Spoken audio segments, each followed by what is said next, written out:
Bon, si on prend l'exemple du Covid, c'est assez intéressant, notamment en tant que Suisse, de pouvoir voir que des pays qui nous entourent ont répondu très différemment à cette crise. En France, on a eu un discours quasiment martial avec un président qui expliquait qu'il était en guerre et avec un confinement très drastique. Et en France, le paternalisme ou même le maternalisme a été poussé au point où chacun devait signer une circulaire pour sortir de chez lui.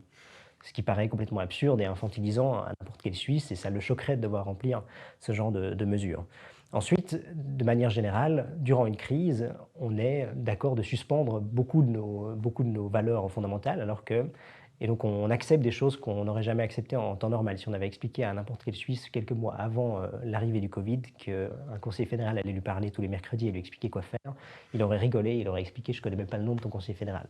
Donc en temps de crise, on accepte de revenir sur une partie de nos valeurs fondamentales et je pense que c'est plutôt un danger, mais ce qu'on a pu voir et ce qui était à mon avis intéressant, c'est que les pays ont réagi de manière différente et la Suisse, avec son modèle plutôt basé sur la responsabilité des gens, donc il allait beaucoup moins loin, il a aussi tardé avant d'agir, tout simplement parce qu'il avait l'impression que c'était intéressant de voir ce que font les autres, est-ce que ça marche, est-ce que ça ne fonctionne pas. Et dans un premier temps, il a toujours essayé de confier la responsabilité à l'autorité qui était le plus proche de la thématique, le plus proche du terrain. Donc là, c'est le fédéralisme, par exemple, de voir qu'une situation épidémique n'était pas forcément la même à Genève qu'au Grison et que ça faisait peut-être sens de regarder ce que font les cantons, est-ce que la situation évolue dans le bon sens ou pas. Et donc j'ai l'impression que avec le recul, désormais, on a pu voir que ne pas réagir tout de suite dans l'affolement comme a pu le faire la France et complètement infantiliser les citoyens, ça fait que déjà tout à la fin, la société est moins polarisée qu'en France. En France, il y a des gens qui se détestent et qui se parleront plus jamais. En Suisse, on a réussi, notamment par la décentralisation et par le fait de voter dessus à la fin, d'en discuter, aussi de sortir une partie de la tension qu'il y avait au sein de la population. Mais un des points qui est marquant de cette crise et qui est sans doute assez problématique aussi pour le futur, c'est qu'on a arrêté de faire la différence qu'on faisait auparavant dans les démocraties occidentales. C'est que soit un comportement était légal, et s'il était légal, on n'avait pas le droit de le poursuivre, soit il était interdit. Et donc, la grande différence qu'on a fait pendant cette crise, c'est qu'on a commencé à juger moralement et à essayer d'ostraciser des gens qui avaient un comportement qui était légal. C'était la thématique de la vaccination. Moi, à la base, je suis vacciné, donc je pourrais m'en ficher. Mais ce qu'on a fait, c'est qu'on a dit que la vaccination n'était pas quelque chose d'obligatoire, mais on a pourtant discriminé des gens et ils n'avaient plus les mêmes droits que n'importe quel citoyen. Et c'est une grande problématique quand l'État commence à faire une sorte de... Enfin, quand il ne voit plus la limite très claire entre la morale et la loi. Donc soit un comportement est légal et du coup on n'a pas le droit d'ostraciser une partie de la population et de leur enlever une partie des droits, ou alors il devient illégal et on assume jusqu'au bout en disant que la vaccination était tellement importante que chacun devait le faire. Et là à ce moment-là, c'est comme la vitesse sur l'autoroute, chacun doit rouler au maximum à 100, sinon il se fait amender. Et donc cette différence entre la morale et la loi fait que la sphère privée des individus n'a plus été respectée et qu'on est revenu sur un principe fondamental qui est celui des libertés négatives et qu'on n'a pas le droit de forcer quelqu'un sans son consentement à se comporter de telle et telle façon. Donc je pense que cette différence qu'on a fait et cette volonté également collective de demander à la politique de tordre le bras à des gens qui ne se comportaient pas comme nous.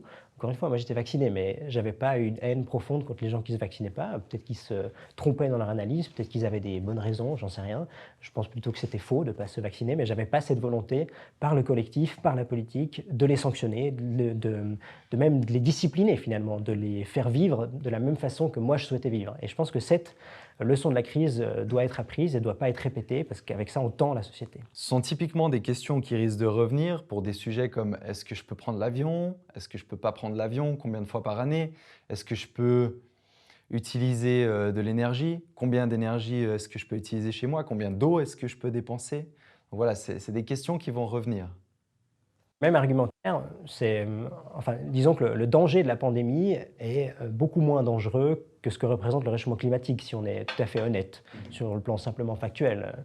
Le réchauffement climatique risquerait de faire déplacer des millions de personnes, va changer complètement notre façon de vivre, tandis que la pandémie, le Covid était évidemment une pandémie dangereuse, a tué énormément de gens, était énormément très dangereuse pour les gens qui avaient des comorbidités, etc., etc. Mais en comparaison avec le réchauffement climatique, c'était beaucoup moins dangereux. Donc avec exactement le même argumentaire, on pourrait imposer un pass climatique et tel comportement ne serait plus permis et on ferait de nouveau cette absence de différence entre la morale et la loi.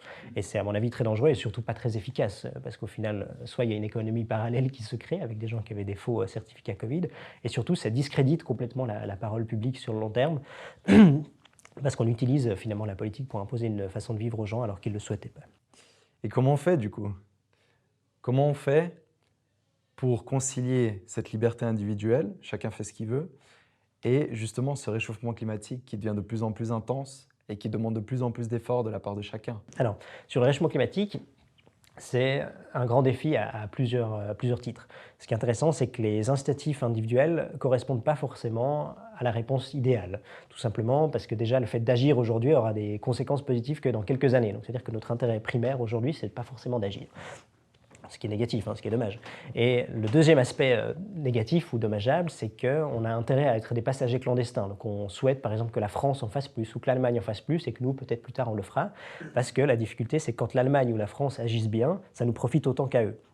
Donc il y a une grande volonté finalement de ne pas agir maintenant parce que ça profitera à d'autres et d'attendre que les autres agissent à notre place avec des prétextes en étant on est trop petit, on n'a pas beaucoup d'influence, etc., etc. Donc c'est-à-dire que l'incitatif personnel aujourd'hui, il est plutôt placé sur ne rien faire ou ne rien bouger parce qu'on n'a pas d'intérêt à le faire et on a des excuses finalement qui sont relativement convaincantes. Donc comment est-ce qu'on arrive à changer ce statu quo et aller dans une direction qui permet de lutter efficacement contre le réchauffement climatique?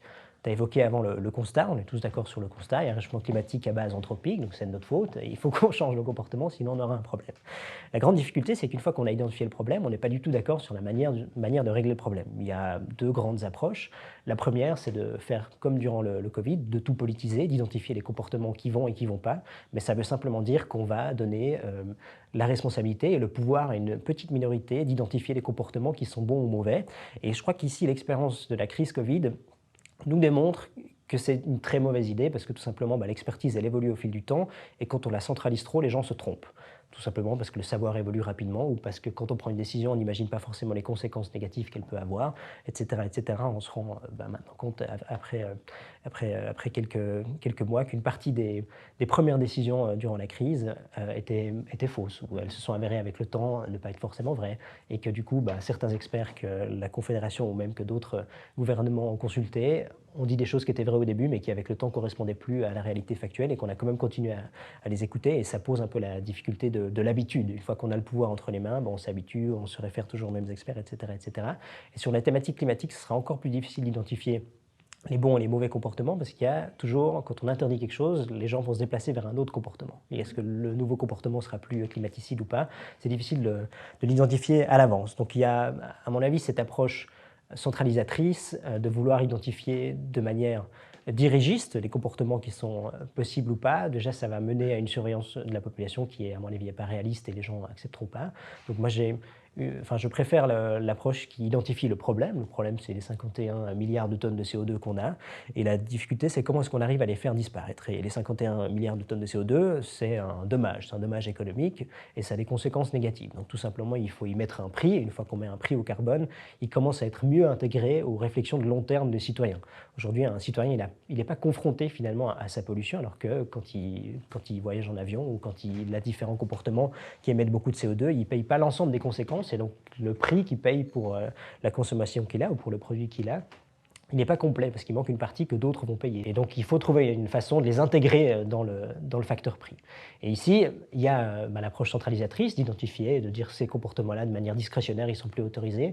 Ça fait qu'il y aura des castes très différentes de gens qui auront les privilèges politiques qu'on connaît toujours dans les régimes où le pouvoir est très centralisé. Il y a toujours quand même une caste qui a accès à certains privilèges. Et je pense que ce n'est pas soutenable et ce n'est pas souhaitable. Et surtout, ce ne sera pas efficace parce qu'on a vu maintenant pendant 10 ou 15 ans où on a confié une partie de la politique climatique à la politique et s'est beaucoup trompé. C'est assez malheureux. On le voit encore plus clairement maintenant avec la guerre en Ukraine. On a longtemps loué le modèle allemand. L'Energiewende était un peu le modèle à suivre. Et on se rend compte que 15 ans après, l'Energiewende, elle a un bilan climatique bien plus dramatique que l'ensemble des autres politiques européennes en termes de climat. Et surtout que ça l'a rendu très dépendante du gaz russe et que face à la première difficulté, elle doit rouvrir des centrales à charbon. Donc disons que confier du pouvoir à la politique qui a maintenant démontré pendant 15 ans qu'il était incapable d'identifier de manière pérenne et intelligente les priorités à fixer en termes climatiques, ce n'est pas du tout une bonne chose, d'autant plus quand on connaît l'agenda politique qui est très court, sur 4 ou 8 ans. Et donc le cycle politique, qui est sur du 4 ou 6 ans maximum, ne correspond pas aux enjeux de long terme qu'on a face à nous. Et on le voit, le cas allemand le démontre très bien.